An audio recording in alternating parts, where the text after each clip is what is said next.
Ladies and gentlemen, boys and girls, Dying Time is here. That's right, we're talking Jason Goes to Hell, still on Kill by Kill. Well, greetings and salutations, Internet. It's your old pal Patrick Hamilton, coming to you once again from Crystal Lake, or as close to it as we can possibly afford. It's the Kill by Kill podcast, where we are dedicated to celebrating the least discussed component of any horror film, the characters. We're going to unpack all the gory details of Jason Goes to Hell, the final Friday, in the hopes that a townsperson's untimely end is just the beginning of the jokes that we can make at their expense. And as always, there's only one person that I trust, that if I come up without pants, she's going to help me out with some cool lady sheriff pants. The one and only Gina Radcliffe. How you doing, Gina? I'm unwell, Patrick. I'm ailing. No, what happened to you? I have this cold that's been going around for the past couple days. I've been existing in a haze of Dayquil and hot tea. This may possibly be my last episode. I just want you to know that I'm glad that I didn't spend the last year and a half of my life traveling and spending time with family. I spent it with you talking about Friday the 13th movies. That's right, as God intended. I don't know who this God is. As I ascend to heaven, it'll be over a montage of things that we've talked about. The store in Friday the 13th Part 3, the toilet stinger in Friday the 13th Part 2. It'll just be that as I'm just ascending into the clouds. With Melissa saying, "I don't fucking care," and getting slammed into a TV set. Perfecto. Exactly. Excellent. Dying the way I lived. Watching a horror series that seems to get worse and worse as it goes? Yeah, sure. That's a lot like life. Oh, this is a real depressing start. But I don't want to scare you, Gina. But we are not alone. Our guest this week is a writer for Birth Movies, Death, and the book form of his legendary blog, A Horror Movie a Day, is available right now on Amazon and the End Table by My Bed. The one and only Brian Collins. How are you doing, sir? Hey, how you guys doing? Excellent. How are you this fine afternoon/evening? I'm all right. I had to watch some of Jason Goes to Hell, so things could be better. But other than that, everything's going pretty good. If only I had started coming to horror trivia in Burbank earlier, maybe I could have asked you on for one of the super cool Friday the 13th movies. But such is life. You were pegged at all the wrong times, and you just happened to land in Jason Goes to Hell. Sorry, because I haven't actually talked about this one as much, as I have the other films. So it works out nice because, I've talked enough about Jason Takes Manhattan, and I just did a screening of Part 7. Which I attended. Yeah. Oh, thank you. And I genuinely really like the first 6, so, this is kind of perfect because it's the right amount of, I'm not sick of it, and also I might be have amusing things to say about it. I have nothing amusing to add about, Part 5. If you don't like Part 5, you suck. Now, you have been sort of a advocate for Part 5 historically. Yeah. Why is that? I'm going to ask that gently because people should like what they like, but why? The reason 5 is, I think, an underrated entry, and the reason that I love it so much, I think you really need to see that one with a crowd. That one really comes to life more with a crowd. New Beverly had a marathon of all the first 8 entries last year, the year before, and a buddy of mine absolutely hated 5. He's like, when 5 comes up, I'm going to leave. I'm going to go to Denny's for a while. I'm like, dude, just watch it. And, they started at 7:30. The movies went in order. So by the time Part 5 came up, it was like 2:30 in the morning or something. So people are kind of sleepy, but it just brings everybody back to life. And then after I talked to that friend, he's like, you're right. Like, this totally works in this setting. It's kind of a sleazy entry. I like that. I like that it's like the closest to like a Grindhouse movie that the series ever got. I like that in its own, probably inadvertent way, it's actually the first since it's the only sequel that lives up to the original, which is a whodunit. It's not difficult to figure out who the killer is. Time out. Because when it comes to being a whodunit, You Yeah. generally need more than one suspect. Well, it could be Tommy. It could be Roy. It could be that dude Vic that killed Joey. It could really be Jason. It could be the mother again. I mean, the first one's a whodunit, and you don't even meet the mother until 5 seconds before she says she's the killer. So yeah.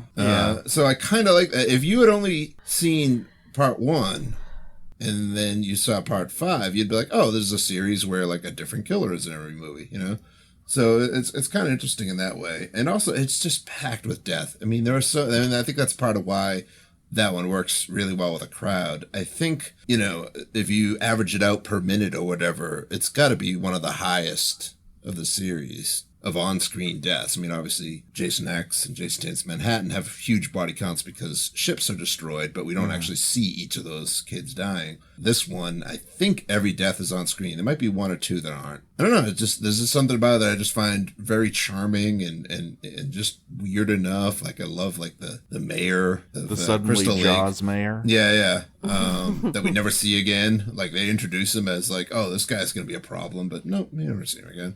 None of those problems are even mentioned again. There's just padding. It kind of opens up the world of Crystal Lake a little more than we've seen. So I don't know. I think it gets a bum rap. I know people don't dig that it's not actually Jason. Well, that's the least of its sins. I know. I was gonna say, yeah, that's it. But I don't know. There's just something about it I've always kind of endeared to. Maybe, I mean, I'll admit it's also the second one I saw. Yeah, because I started with 4. Maybe there's a little bit of nostalgia to it, but I'm telling you, if you ever get a chance to see that one on the big screen, the revival crowd, do it, because you'll walk away with a whole new appreciation for it, I think. I will take on that challenge. But I'm telling you right now, unless that screening reveals to me that where this actually takes place, like where Pinehurst is in the world, I'm still going to have problems with it. Pinehurst in Jersey, isn't it? Is it? Because it doesn't look like New Jersey. Oh, well, it doesn't act like New Jersey. Even they have when they one shot him in New Jersey, Philadelphia mayor. Yeah. Well, but that's about it. State. Those certainly, that Ma and Junior don't act like Pineys to me. Yeah, no, everyone's out of Ma and Junior are flat out like West Virginia. Yeah, they seem to be mining filth in the middle of land that they somehow own. And okay, this is becoming a part 5 podcast. Yeah, that was my intention all along. Let's get into Jason Goes to Hell. Let's do a quick body count to remind ourselves who is still left alive at this point in the movie. Let's start with Steven. Now, he's the guy everyone in town seems to know, and all of them seem to understand why he should not be raising a child. They instantly know this. Jessica, man, she's a real Vilf. A Voorhees, I'd like to figure out why she doesn't know she's a Voorhees, because everyone else in town knows that she's a Voorhees. Then we have Sheriff Grandpa. Now, we kid. Ageism is not cool, but the age difference between this guy and his now deceased girlfriend spanned the distance between Cubs World Series wins. And of course, there's Creighton Duke, a monster hunter who has a very roundabout way of hunting monsters by letting goofballs do all the legwork for him after he breaks their fingers. And that's pretty much everyone who's at the center of this thing. We finally met all the protagonists a good 45 minutes into the movie, like most great movies.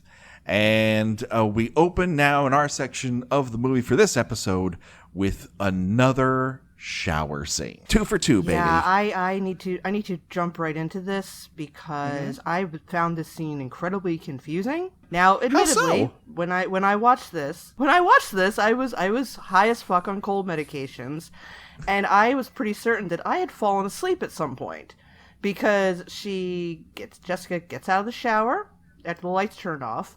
She puts on a t-shirt, and then she goes downstairs and she clearly already has blood on the t-shirt, and she is hobbling around like she's been injured. And I watched this very confusedly thinking, okay, is this editing?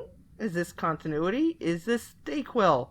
Because I don't know why she's already wearing a blood-stained shirt when she has not yet run into Robert. Is that the name of the possessed boyfriend? Yeah, well, news at 11 Jason, I think, as he was coined by Michael Verratti in the last episode. I actually started calling him Goth Patrick Bateman. That works. Because they sheeped down a little bit on his makeup, like his possession makeup. It was like a little bit of white pancake makeup and some black lipstick. I took a snapshot of Deputy Jason earlier, and it looks like they just painted some chocolate around his mouth. In fact, it looks a lot like Joey from Part 5. It's a great starting point. Maybe it's a callback. I don't particularly know. Which one is the better chocolate vampire? No one could really answer it for me. There's one other thing about her shower that I think we need to address before we talk about her long journey through her own house, and that is her shower crying. This movie contains more shower crying than I was expecting. I don't know about you both. Well, it's dramatic, I mean, people Is cry it? in the shower. I mean, I don't know why she would need to cry in the shower when she's in her own house when nobody else is there. I mean, Well, that's usually do you invite that's people to that's shower kind of cry? Well, no, but I mean that's usually the general sign for I can't tell anybody that I'm crying. So you'll I go see. cry in the shower because no one could hear you. The water washes away your tears. But she's in her own home. Plus, her mother has just died. Yeah. I mean, no one is going to begrudge her for crying openly in her own home. The lights go out because News at 11 Jason has cut off the power, not the way he usually does in previous movies by just yanking an electrical box out of the wall, but just shutting it off. So once again, just kind of lower grade Voorhees moments here. And she gets out of the shower. She dons this t-shirt, which has some sort of stain on it. It kind of looks like blood. It kind of looks like chocolate. I can't tell what it exactly is. She's soaking wet, but it does not appear to be wet. That's okay. But then she grabs a hammer. She goes looking for something in the glove box of a car, and she grabs a hammer. She starts holding it in front of her like it's a cross. Has she been hunted by vampires before? Is that what this is? Well, I mean, remember that Jason did briefly turn into a vampire in when he went to Manhattan. It's true. He did snatch Canadian cops out of the shadows and suck on their blood. Pull him into his cape and sing the dark music of the night to him. Just tell them that they won't be bullied anymore and just suck on their blood and make them one of the undead. That's something that happens in part 8, everyone. Yeah, she totally has blood on that t-shirt, which makes no fucking sense. Unless that's somebody else's t-shirt? Who knows? Okay. Why would she just This makes snatch no a sense. soiled, blood-stained t-shirt to put on after a shower? Don't know. But she had it out like it was available. So she planned to put that on? Add it to the fucking list with this movie. It does have one relatively well-directed sequence here, and that is when she gets into the car and she puts on the hazard lights, and the red lights reveal that she's not alone in the garage. Oh yeah, I like that bit. That's a decent bit. Yeah, 'cause you can't quite tell at first that that's a person because the way his shirt is kind of matched up with the garage door. It's one of those. I like those. Like you don't realize at first you see a person until they actually move. But on the other hand, she can't hear a 6-foot-tall man sneaking around her garage. Well, it's a little bit different than maybe some of the earlier editions here, where Jason was not only constantly clomping and squishing when he walked, but no one could smell the man, which was insane. Even before he was undead, he lived in the fucking woods with one operational toilet. He probably didn't smell good. But meanwhile, this guy is full of black heart goo. He doesn't smell at all, and he can move silently. So I guess I'll give you that. Adding to the confusion here is that he does continue to act like a vampire, because whenever Jason is in one of these bodies, he grabs people by the mouth and tries to give them a soul kiss, and it does not look as scary as one might think. No, I mean, he just looks like he's about to vomit into their mouths. In a way, he is. Now, this brings up a question that I've had for a while, and I I think both of you have watched enough horror movies that you will have an opinion. How does this heartworm transfer thing work? Because whenever he grabs somebody, he seems ready to just, this thing's on the out. It's already in his mouth. Where does it live on the regs? Is it in his throat? Is it in his jaw? Is it in his heart? Like, what pocket of the body is it sitting in?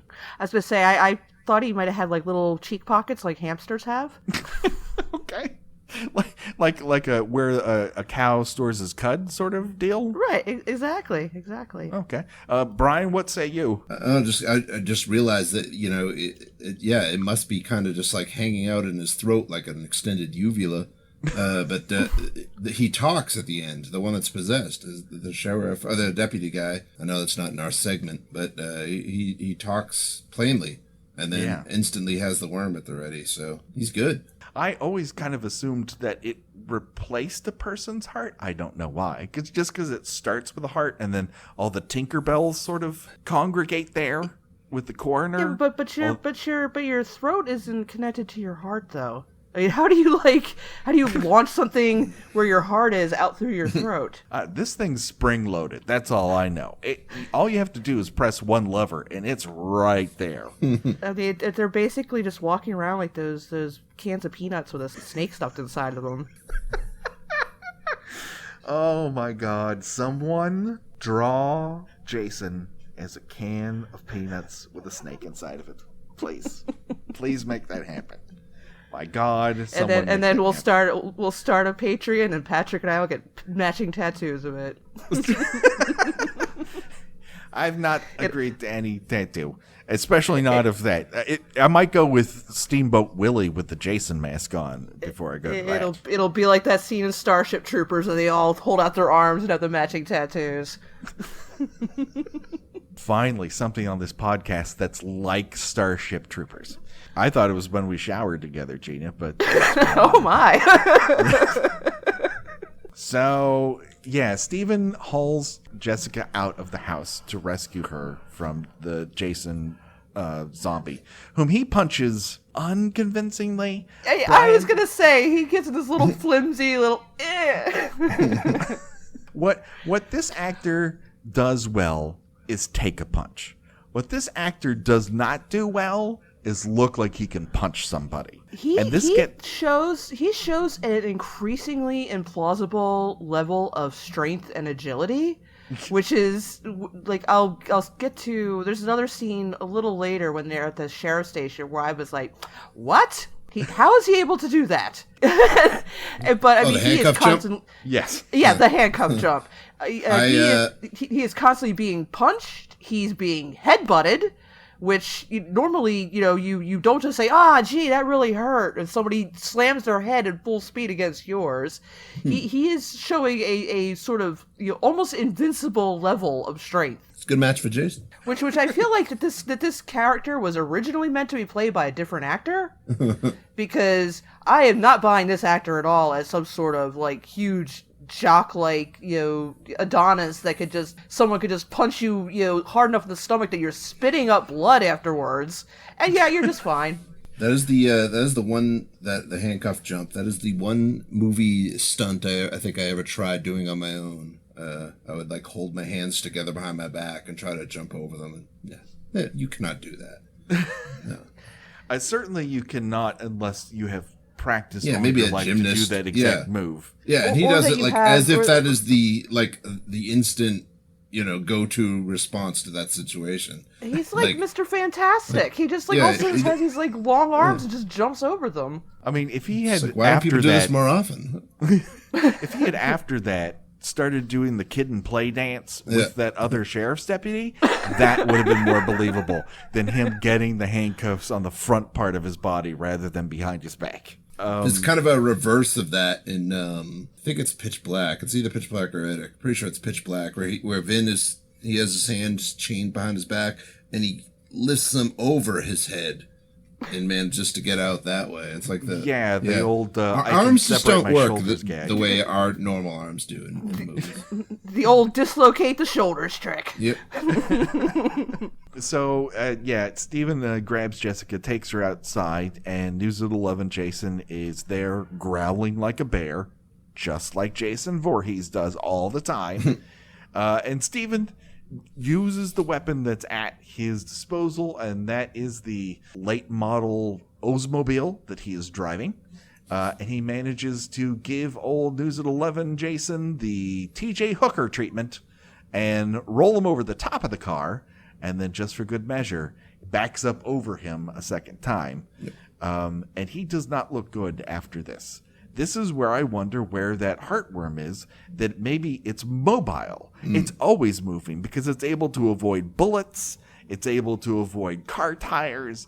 It's very, very nimble for a parasite that lives inside your body. Yeah, there was no explanation in the film what would happen to the worm, or the heartworm, whatever you call it, demon, if it was just destroyed itself. I mean, we're shown that it can last being eaten like a jelly donut in the beginning of the movie. Yeah. But that's not, is that what's in, something was missing. Is it the heart, or is it like a worm formed out of the heart? I don't know if you just have to, like the sacrament, you have to take of the body and maybe. Blood, and then maybe the Tinkerbells that came out of Jason's old body that run into the coroner, those activate those things, and it forms whatever the now heartworm is. But we don't. Could you just shoot it? I mean, the heart kind of just like managed to survive the explosion because the parts around it got blown up, I guess. But what if you just shot the heart? Someone needs to map this out. Yeah. If someone could work on that, that would be great too. Jessica demands that Steven stop the car. She needs an explanation. And Steven very calmly says, you think that I ran over your boyfriend and I killed him. I didn't. And she does not buy this. And she decks him the fuck out. So she literally kicks him out of the car. I really want to know what this guy did to deserve like their breakup or whatever, because everybody treats him as if he's like the scum of the earth, and we never see anything remotely in the film that suggests he's anything but just like a normal dude. Like maybe he was like having slightly, I don't know if I could do this being a dad kind of thing, but they treat him like a hardcore criminal. Yeah, we briefly talked about that in the last episode. How he's treated almost like this sort of like the town bad boy. Everybody, here comes trouble, and they left a. And again, I feel like this character was definitely meant to be played by a different actor at some point. Yeah. Because nothing. The only person who seems to like him is his ex-mother-in-law, which is like what? And the one deputy who insists on continuing to try to help him. Yeah. But like everybody else is just like, oh, here comes you know who. Well, I mean, no, we don't know who because no one has ever told us anything about this character.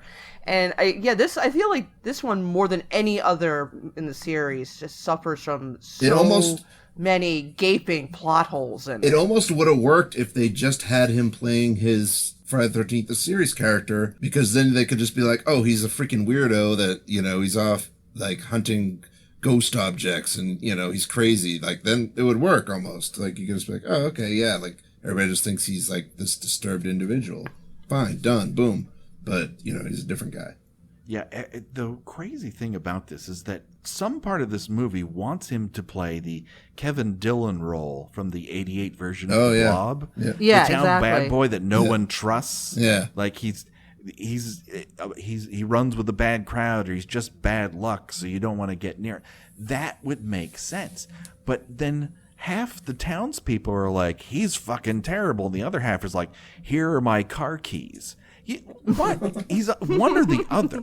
He can't be both. And because the film just doesn't decide, or at one point they did decide and they cut it out. It's just very confusing. I am endeared to the fact that this of all the films in the series, this one has the most amount of like adults and like a populace of Crystal Lake that seems to know each other and kind of care about each other in to certain degrees. Like the lady that runs the diner knows, the family, and she's got a friend, and her son is best friends with Steven. You know what I mean? Like, it's like this whole sense of community almost. And it's like, and none of you people had heard about Jason before? Well, I mean, or that's at Friday least, the 13th. or figure it out. No one you didn't seems leave? to remember what happened, or if they do, it's this far-off legend that half the population seems to have newspaper articles about, and the other half are like, it didn't that's happen. the thing. It's like it's either a legend or it's completely unknown. Like, there's no in between. There's no like casual. Oh yeah, kind of. Is this that guy I heard about on the news a while back? Was that it? It's either they're experts or they're oblivious. It's obviously somewhat of an influence, and it gets even worse in this film, of the responding to Nightmare on Elm Street. Because that's straight up fantastical. Yeah. A lot of people don't believe that Freddy exists because he would visit them in their dreams because they're an adult. You know, they're different types of horror movies, but here they're kind of like, well, if you like that sort of thing, maybe we can make Friday the 13th that. And they sort of shove it in that corner, whether or not it deserves to be there. Jessica drives like a bat out of hell right to Sheriff Grandpa's business office there. I think it's called a sheriff's station. She then dons what has to be her third most insane outfit in this entire movie, which is this stained white t-shirt and a pair of lady sheriff's pants. I don't know, Gina. I looked at that sort of commander's outfit that she has before with the crazy flaps and lapels. It's even nuttier than I remembered. Yeah, I said it's some sort of, like I said, it's a Starfleet funeral suit. But that's not even a funeral because her mother just died like the day before. So unless they are Jewish, which Voorhees does not suggest that, they haven't buried her yet. So why is she wearing this outfit? I mean, everything about the Voorhees clan seems to get cloudier and cloudier the longer we go into this movie because none of it makes sense. And this is where we cut back to Stephen along the road. The sheriff has sent out the deputies to go and grab him. And the one who's managed to find Stephen first is poor Officer Randy. Poor, dreamy, beautifully haired Officer Randy. And they have what has to be the most realistically even-matched fight since They Live. If only it lasted another 7 minutes. It does last longer. It does last longer. If you go on the DVD, there's an extended version. Oh, really? Yeah, not so much at the punching part, but where they pull guns on each other. They spend like another minute arguing about who's going to shoot first, and you can't pull your gun. You can't midnight run. Yeah, you can't pull. You can't pull my own gun on me. It's inconsiderate, and it's just like what? Oh. The deleted scenes. If you're listening and you own the DVD, definitely watch the deleted scenes. I believe they're from they show up on television back when this movie would air on television. When they kind of had to pad out the runtime. And there's an extended. You can't show a melting man on television. Yeah. There's an extended, 3-minute scene in the diner where Steven teaches Randy and redhead waitress Vicky how to make a prank phone call. And, oh God! Yeah. How old are these characters supposed to be? That's what. Yeah. Reminds me of My Bloody Valentine, where the cops are referring to them all as kids, and I'm like, they're 38, dude. Like, what do you mean? He's like, there's a whole science to making a prank phone call, and he goes through the whole thing. He calls a pizza place and tells them that he's gonna send Vicky over because she's a hooker, and that his name is Officer Randy, and blah blah blah. I'm like, what? Why would you film this? Why would you ever why would you even write it? But why would you get to the set and be like, yep, you know what this Friday the 13th movie needs? 4 straight minutes of 3 adults making prank phone calls. That could explain why nobody likes him, though. It's like, oh, he's a town bad boy because he's the failed jerky boy. It's like, oh, ha ha ha, hey, would you blow me? That's his hidden hilarious. backstory. He wanted to be the jerky boys, and they either fired him or they he failed his tryouts or something. He just could not come up with a racial stereotype voice strong enough to be a member of the Jerky Boys. Yeah. That's right.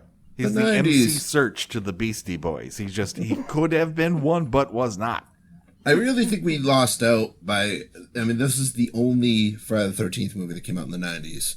All the other series got a couple entries, but this is the only 90s Friday the 13th movie, and I really think we missed out by not having a couple of, for looking back now, the 90s version of a Friday the 13th movie.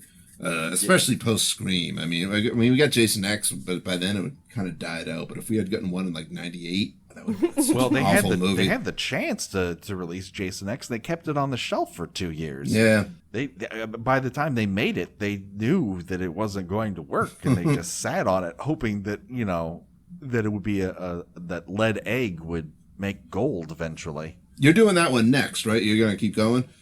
You heard it here first, folks. we're gonna take a break in between Jason Goes to Hell and Jason X. We're gonna do Hello Mary Lou. Oh, all right. Prom Night 2. When you get to Jason X, make sure you have your guests watch the trailer, because the trailer is a fascinatingly awful piece of work for that movie. It's constant like overlapping images with like all these like weird. It's a very badly cut trailer, and it's like you watch it and you're like, oh, this is why the movie failed. And they don't even build up Jason. Like they reveal him like 20 seconds in. Like it's like something. They start off like it's gonna be like this big thing, like, oh shit, Jason's back, but like it's like so unceremonious when they finally reveal him, like 20-25 seconds in, and there's like no fanfare to it. Plus, I mean, he looks like shit in that movie anyway, so he's hardly recognizable. But there's no like Jason is back kind of thing. It just says like evil gets an upgrade, and they have like the Drowning Pool song. And it's just like at least this had a good trailer. They made it seem like an event. X they did not put the same level of effort into. And yet it's the best costumed effort in the entire series. So there's that. Yeah. Usually people are dressed like hobos. And so Jessica takes off. She gets back to the sheriff's station. She dons new pants. And Steven allows himself to be taken in and arrested. But hold on to your hats, folks. This movie is not done with homages quite yet, because we're about to get an extended Terminator-like throwdown throughout the entire sheriff's office. So we're gonna take this on in one fell swoop, but we're gonna make some stops along the way because there's things that need to be discussed. Okay, so News at 11, Jason comes in the door, very determined to get past our first officer, who is named Bish in the credits.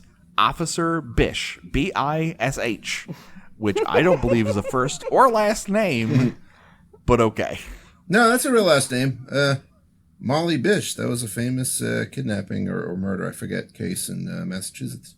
There we go. It was but I assume it was like a let's avoid getting sued, maybe. But since they're doing Terminator, maybe they thought they'd throw a little love to Lance Henriksen and Bishop. That was always my kind of. I'm fine with that. Let's say it's that. He gets tossed to death. Maybe. Yeah. What do you call him? Film at 11, Jason. He doesn't. It's funny. I noticed that the actor who's been in like some real movie. He was in. He played one of the Kennedys in one of the in that Kevin Costner movie about the Bay of Pigs.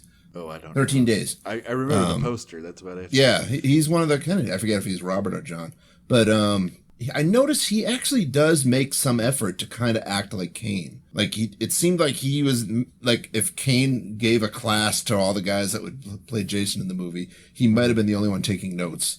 Like he does put some effort to it, and you can really see it in the scene. But a lot of his kills are he just kind of tosses them, which is weird.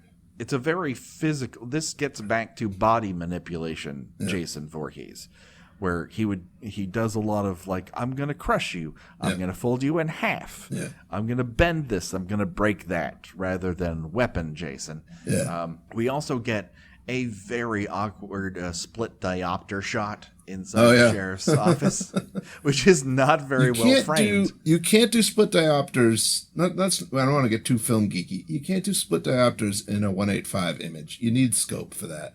And I know that they only went scope for one of these movies. The only one they did was 3D. You can't do it. It just doesn't work. I have the Blu-ray, and it is so terribly awful because he's framed up against a fish tank that you can.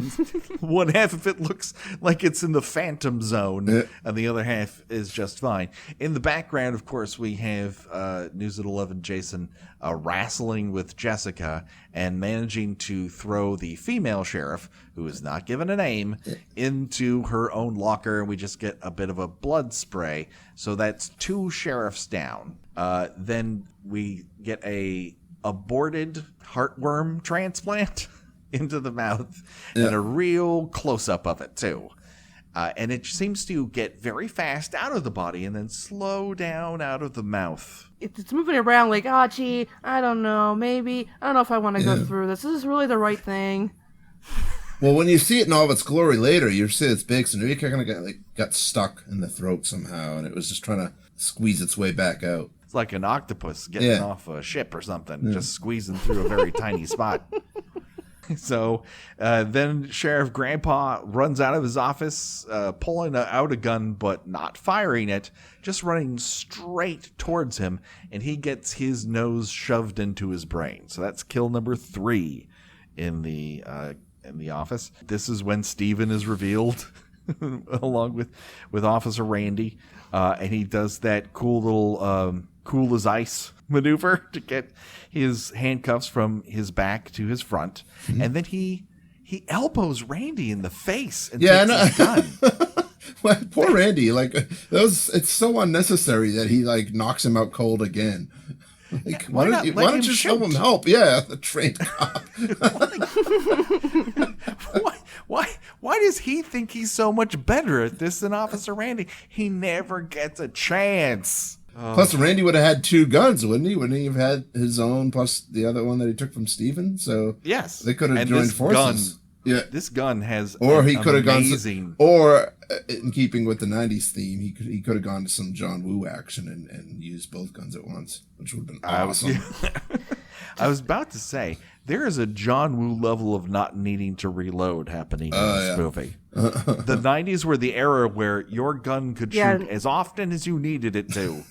Oh man, yeah. I mean, if you're jumping out of your handcuffs, you're definitely doing the whole, pointing 2 guns in 2 different directions and not looking where you're firing and somehow still managing to hit what you're trying to hit. Yeah. He's a crack shot. He hits him 3 or 4 times in the chest and then 1 in the forehead for good measure. Oh yeah. He really knocks him out. And this part kind of bugs me because the whole thing is that Creighton explains is that the bodies kind of get worn out and it has to keep jumping. Why does this guy, and then we see that throughout the movie, but this version, for whatever reason, survives multiple hits, getting run over, and now getting shot in the head, and he still keeps coming. As if he was the actual Jason. How come his body didn't wear out? Yeah. He got run over with an audible crunching sound, which to me suggests that it might have been his spine. So I'm not sure how he was able to get up and continue walking around. I don't quite understand this because it doesn't follow its own rules. If you were to take this from the hidden standpoint, he would have had to jump bodies a long time ago. Yeah. This is completely inconsistent simply to make this sort of Terminator ripoff, which I understand you wanted to do, but it seems like you could take a couple of these, kills that are just rando hits to the nose and have him jump into that body and you not know who is Jason. That might be better, maybe. The only thing I could think of is that maybe the police station sequence was an addition, a reshoot, and they had to keep him as the guy because they had already had the diner scene where he's in it again. Because I know they reshot some of the movie. Because otherwise, it just doesn't make sense that they wouldn't have the janitor or, a random prisoner or anybody come across Film at 11 Jason and get, and be the new host for that one to come kill everybody at the diner. Hold on, everybody. I mean, the airtight logic of this film is just completely thrown out the window in this one scene. I mean, it was all going so swimmingly up until now. They were courting Academy favor until this point. And that's when Rex Reed threw his notebook down to the ground and said, "I'm leaving Jurassic Park," and left the theater. I don't like The Last Action Hero. This is terrible. And that's what he wrote. I need everyone to be calm here because we're about to meet royalty. And by royalty, I mean 2 assholes who used to be on the radio in Los Angeles for nearly a decade. It's the morning DJ team of Mark and Brian. Mark and Brian were not funny like most morning DJs. And it was made worse by the fact that they constantly plastered their face all over billboards, and then each of them went into their respective hairdressers and says, give me the Swayze, because it is a terrible amount of hair that does not wear well for their faces. For reasons I do not quite understand, they were friends with this director, and he said, "Oh, I'm going to put you in this movie." And so as a result of that, we are treated to their comedic entrance to this film. Let me paint a verbal picture for you. It's a hallway in a sheriff's office. Out of a room that is not labeled emerge two men, both with hockey hair. One is wiping his mouth with a napkin. The other is zipping up his pants. So my question to the both of you is this a terrible 90s gay joke, or is this a really terrible 90s gay joke? Oh, What station were they on? I wasn't out here then. I KLOS. It was KLS? Oh, okay. Yeah. They ruled, I'll put that in dick fingers, those airwaves for I'm trying to think a of like while. what the equivalent now would be. I mean, that's Heidi and Frank now on KLS. Yeah, I would say they were at Heidi and Frank and Frosty level at one point in their lives. You know, they were the variants of Howard Stern out here before he became simulcast, ripping off his various bits, as most radio DJs in other parts of the country were at the time. Only they were not funny, and they, as far as I'm aware, are not currently funny. I don't know where they slinked off to, but this is not evidence of their comedic genius. It's not that one of the best kills in the movie either, because the level that he hits them does not match the effect. I mean, he kind of just bonks their heads together, but then when they come apart, it looks like they were set on fire and kind of fused together and then pulled back apart again. It looks like they were part of the Thing. Yeah, it's such a weird discrepancy. I mean, usually with these films, it's like you can throw out most of, I know I've been talking about how does the body, there's zero sense in any of these, but usually they get the kills right, but here they even fuck the kill up. Which is weird because this is K&B. Yeah. And while it's certainly gross, like whatever happened the effect is fine. It's like they didn't shoot the first part of it properly. It's like it was supposed to be a much stronger hit than what we actually got. But that would have required filming them showing impact. Yeah.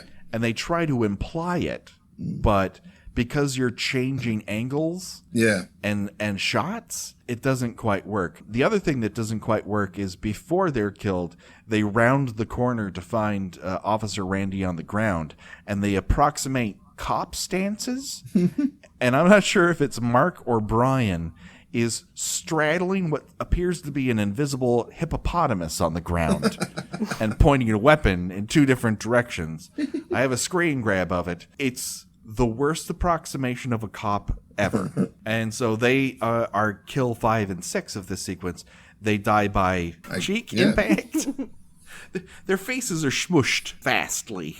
I don't know how to describe it. It doesn't quite work. The last remaining cop is punched out by Duke. I hope that cop had keys to his cell. Otherwise, that would be a bad fucking move. But he magically gets out of jail, so we'll assume that he does. That was a good guess on his part. He only had one shot and he took it, but otherwise he just would have punched some guy who couldn't get him out of jail. Oh. But then again, he's the master monster hunter whose plan it is to just come into town and capture Jason Voorhees by getting arrested immediately. So he knows more than I do. It worked out for him. While we're talking about Creighton, doing prep for this, I looked on the IMDb. I was just looking at the trivia and stuff like that.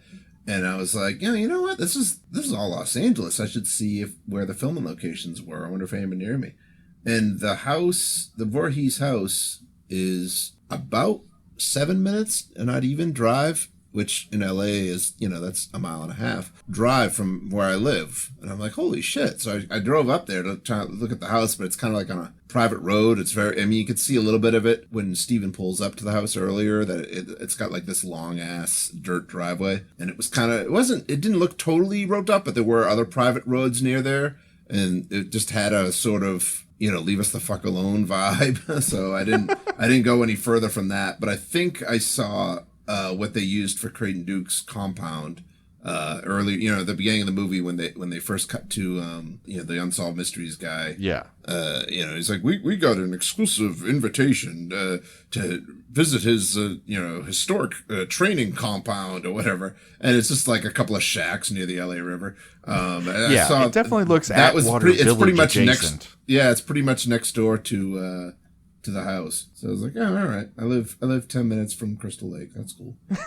Well, you can tell that you live 10 minutes from Crystal Lake because New Jersey is notoriously brown.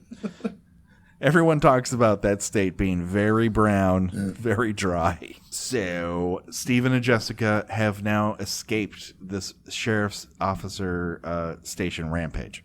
And they head to where they think their baby is. That's Joey B's diner. Joey B pulls a pistol on the both of them and gives what I believe is the line reading of a lifetime. No one's going to fucking touch that ray of sunshine. Which earned her the paycheck. I love that. She's protecting a baby from her own parents. So she's holding a gun on both the mother and father for a baby that 20 minutes ago, maybe half. I don't know what time kind of flows differently in Crystal Lake, but when the baby arrived, it was like, get that fucking thing out of here. And now she will shoot its own parents. Yes, it's a real 180. Yeah, she really bonded with the baby, I guess. Well, when you keep a child alive inside a cardboard box on top of a table, I mean, we're all parents. Yeah. That is the scariest part of this entire movie, is the idea that you could leave an infant child in an open cardboard box on top of a table. That's one of the things. It's like that. When I had a kid, it's like all these movies now affect me in so many different ways. Like that never would have crossed my mind. I would have been like, yeah, it's a baby. It can't. Like I know it can't walk. Like why not put it in a box and leave it somewhere? It'll be all right. Make sure it's fed. And now I look at that and I'm mortified. I'm just like, what is wrong with you people? But also, like, not so much with this one because they're adults, but man, I cannot watch the older ones anymore without getting so bummed out about thinking about all the parents, like, getting those phone calls the next morning. especially Final Chapter, because Final Chapter actually shows a crying parent. Like, I don't know who it is. It's like, when they bring his body to the hospital, they wheel him past this lady just bawling her eyes out in the waiting room. And it kills me when I see it. I'm like, oh, God, I bet that's Shelley's mom. Like, she's the... Oh, Mrs. Finkelstein? Mrs. Finkelstein, yeah. I'm not supposed to have emotions in these movies? I can't help... I mean, the dumbest movies now, but I'm just like, oh, man. I can't help but think of the reality of the situation and how stupid it is. Well, this movie's going to help you knock your way out of reality. This is very an unreal sequence because... Speaking of my kid, though, just real quick, and this is a scene she says a couple times. The Leslie Jordan character, the little guy in the hat, his name is Pookie, and that's what I call my son. That's his nickname, and I'm pretty sure I got it from this movie, which is just depressing. Yeah, I transitioned to kid, I think, because I watched the Gilmore Girls reunion. And it just stuck. And so that kid just flies out of my mouth. It's Buddy. Somewhere. I call him Buddy when I'm kind of annoyed with him. Like, Buddy. But yeah, Pookie's the endearment term. And I dread the day he finds out where I get it from. This piece of shit, Dad. You couldn't call me something like Demon or something from one of the ones you like? Sorry. Well, let's face facts. When he learns what Dad has made a career out of, true, in terms of the movies that he watched, I mean, the sheer volume, Collins, of films that you have watched. Who can possibly guess when he would ever get around to part 9 of the Friday the 13th series? So at this point in the movie, the producers, the director, I'm not sure who, says, "Hey, I got an idea. Let's remake Raising Arizona. Everyone, do you want to make remake Raising Arizona today? Because this isn't going well. Let's make another movie." And out of nowhere, you get bullet point of view shots. Mm-hmm. And Joey is hit and she does a pirouette in front of the camera. Like, I'm surprised cartoon birds don't make an appearance. It becomes instantly wacky. Her eye should flash like tilt, or no sail. Like, why isn't there a mallet? Why isn't there a skunk romancing a cat? Like, it's just out of nowhere it gets wacky. But it only lasts for this one section in time until they shoot the lights out, because this movie has to be bathed in black and blue because it's the 90s. It only lasts for that period of time. This whole sequence is in slow motion, too, which is another 90s. I mean, literally, there's like 3 shots kind of scattered in between that are not. But other than that, it's like straight up slow motion for like 2 minutes straight. Because if I want to see anything in slow motion, it's Leslie Jordan yelling, "Oh, no."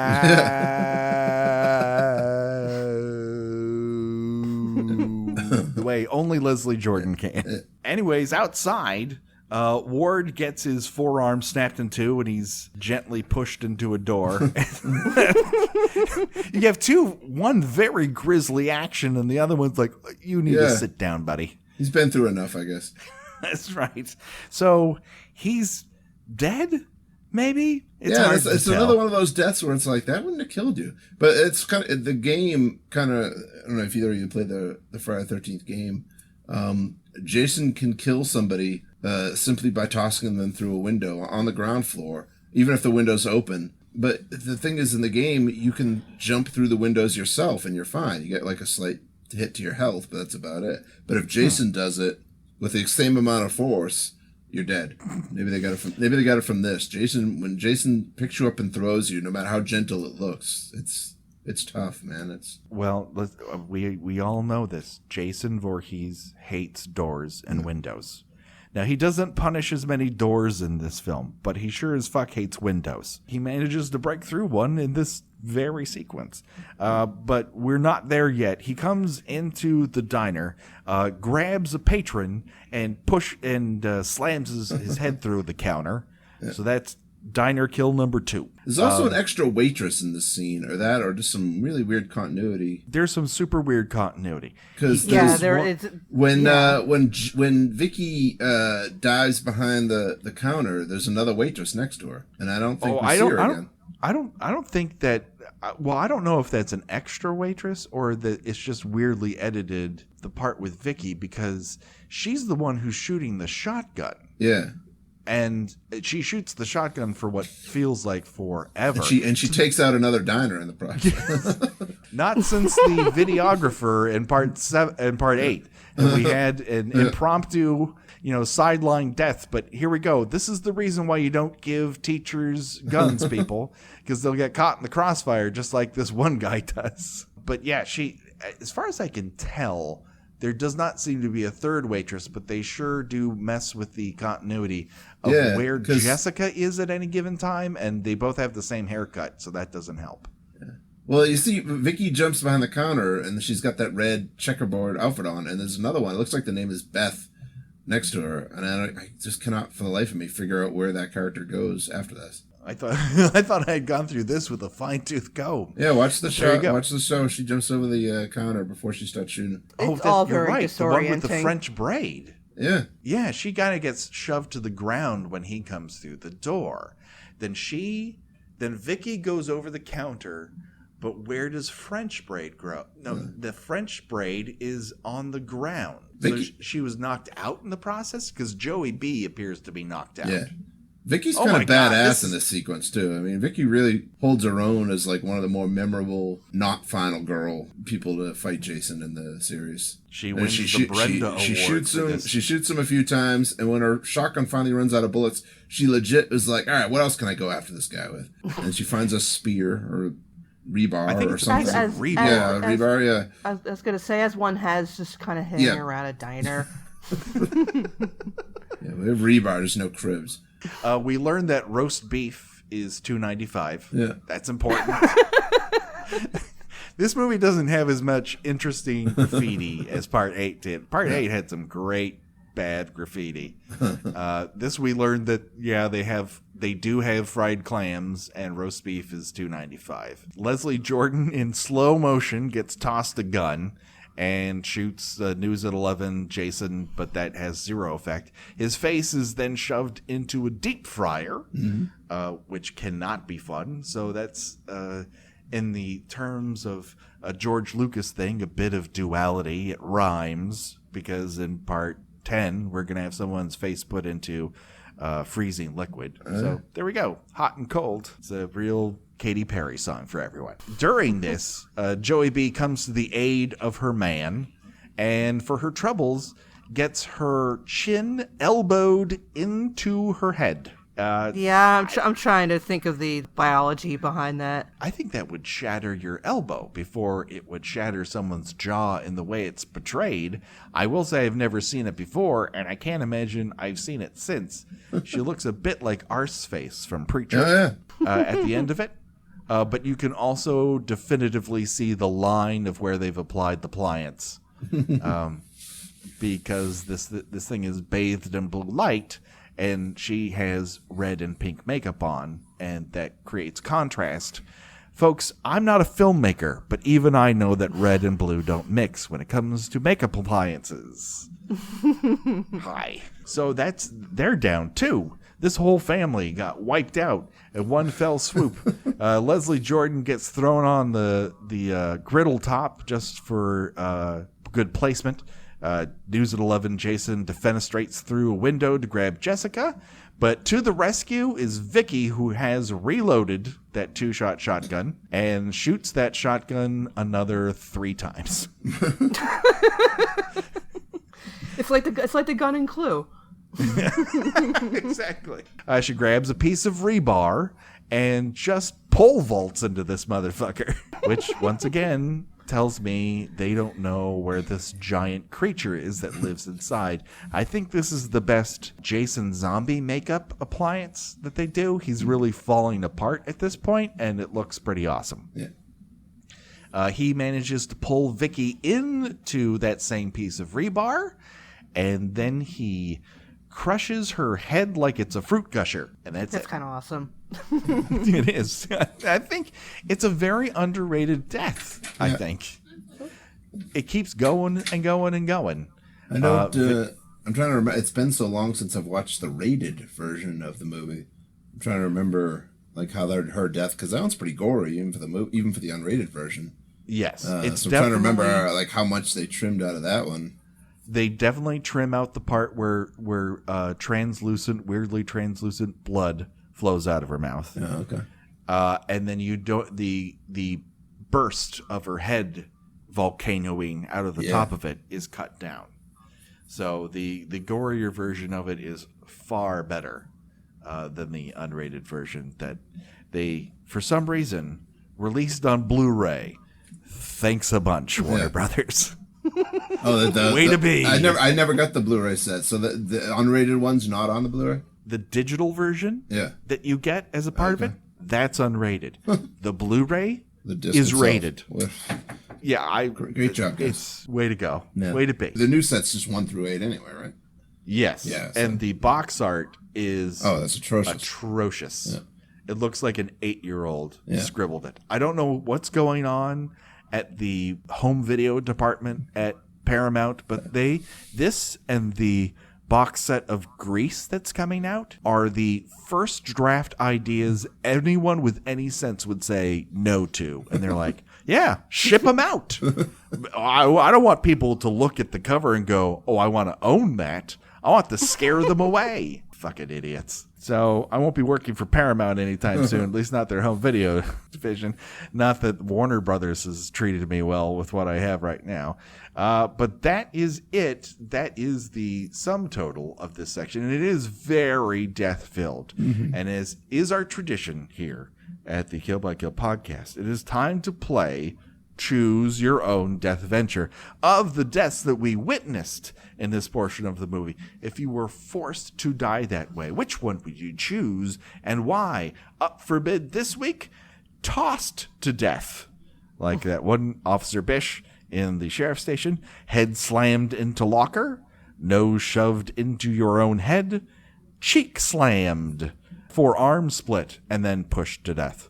Head slammed through diner counter, shot in crossfire by waitress, your face submerged into a fryer, chin elbowed through your face, and finally speared through rebar and having your head crushed.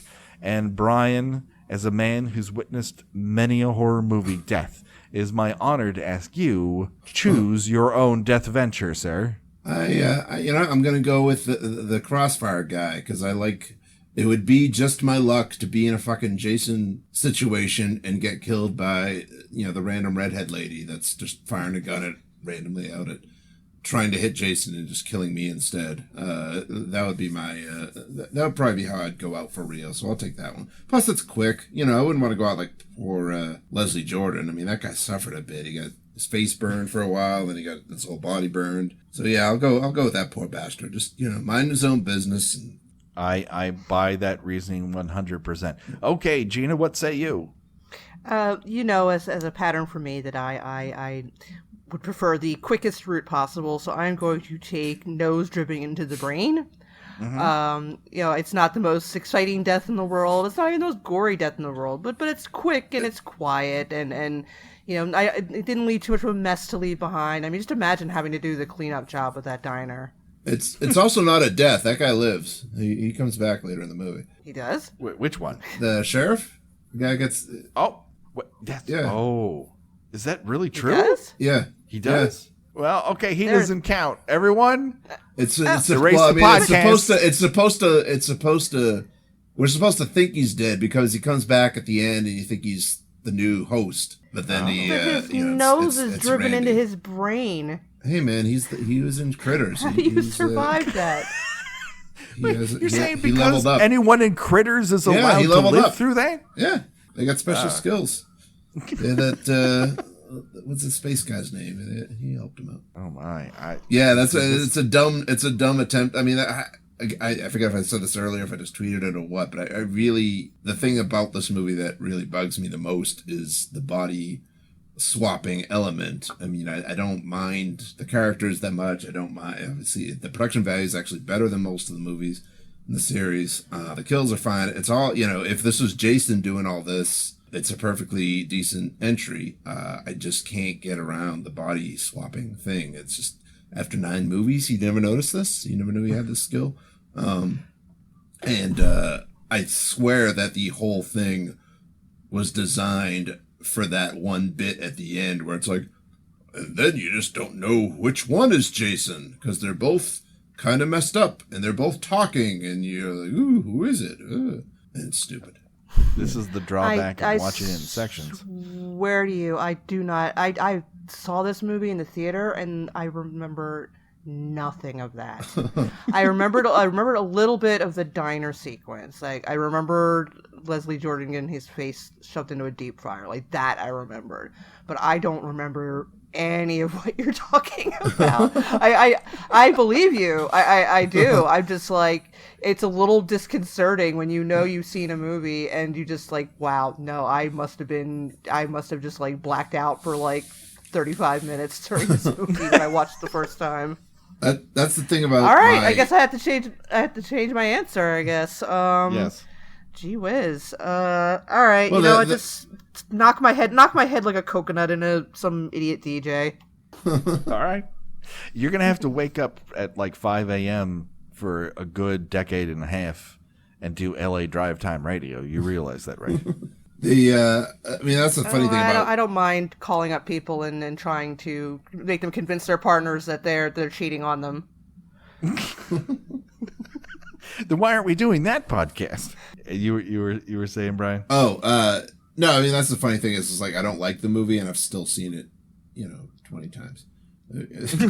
My love for the series as a whole means that, like, whether the movies I like or I don't like, I will still watch them repeatedly enough to memorize them, retain that information in my head as things like, my mother's birthday kind of go by the wayside. That is why we sought you out. Yeah. We needed to have you on to gain your wisdom.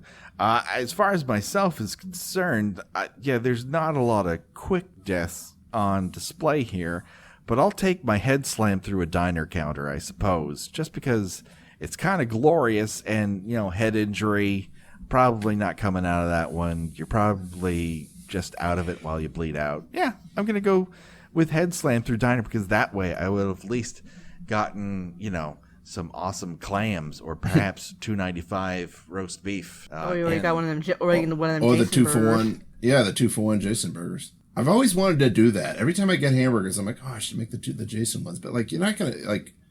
It's you put all the shit on the burger, you're not gonna notice it. All you're gonna notice is that at one point you take a bite out of your burger and there's no burger there. Yeah, the Jason burger leaves a lot to be desired as far as a marketing ploy is concerned. They'd have to go through the whole thing, like Jason bun, Jason like slice of lettuce, Jason tomato. And who has that kind of time? Yeah. You can't combine the leftover You bun got, like, a together whole to create bunch of- another yeah, bun. it's That's just- the genius of the burger. Yeah. This has been Diner Talk. I feel like how to stretch your diner dollar.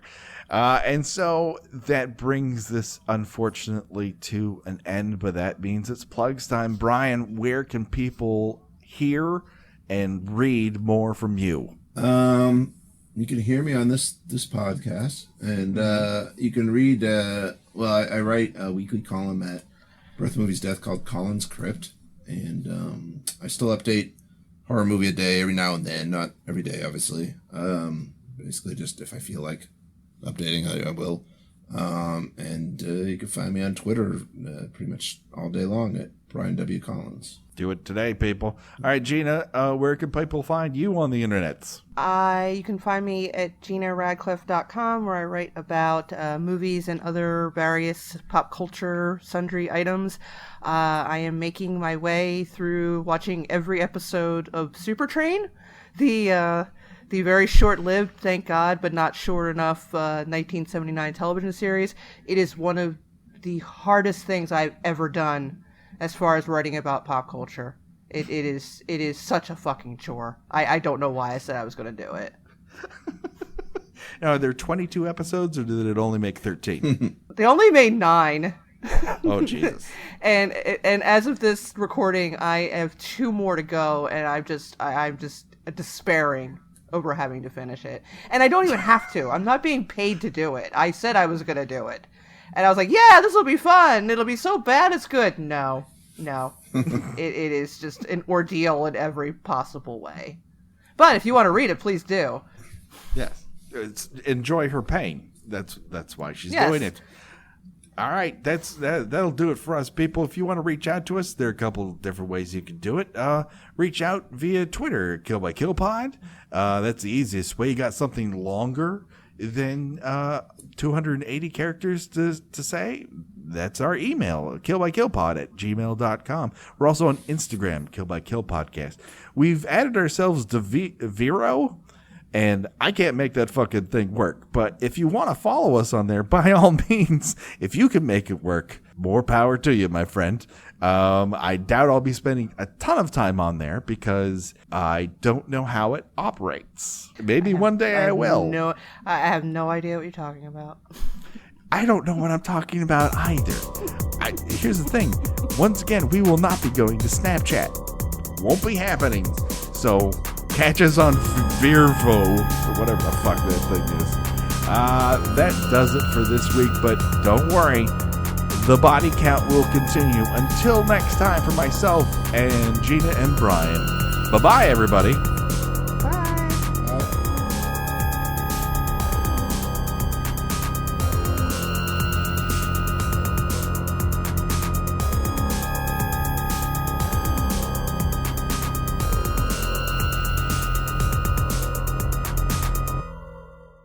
It always comes back around to, it was one of the first ones I saw. It's James Bond disease. To be sold on it. I will not be sold on it being a secretly good movie. No. No, because no. I mean, I will say, like, I did not like our journey through part 3 wasn't exactly a treat, but seeing it with a crowd, it went down a lot easier. You know, everything with the group. Yeah, did you see it? Like, did they restore the 3D or anything like that? Or? No, it was at Cinefamily before that, bit the dust. Yeah. And the woman behind me, was the first time she had seen it, and she had a delightful time. Yeah, I mean, I think they're breezier when, you don't have your finger near the pause button. That I don't doubt. It's still a terrible movie. It's none of the rest of none of the other ones have made. I mean, last couple ones have been really stupid. That one is the only one that's actually made me angry. I still think what am I doing with my life watching this? Kill by Kill is produced by We Write Good and is intended for entertainment purposes only. Friday the 13th is owned by Paramount Pictures. Jason is owned by New Line Cinema. No infringement is intended.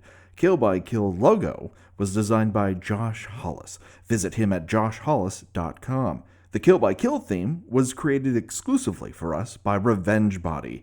Get the whole track and much, much more at revengebodymemphis.bandcamp.com today.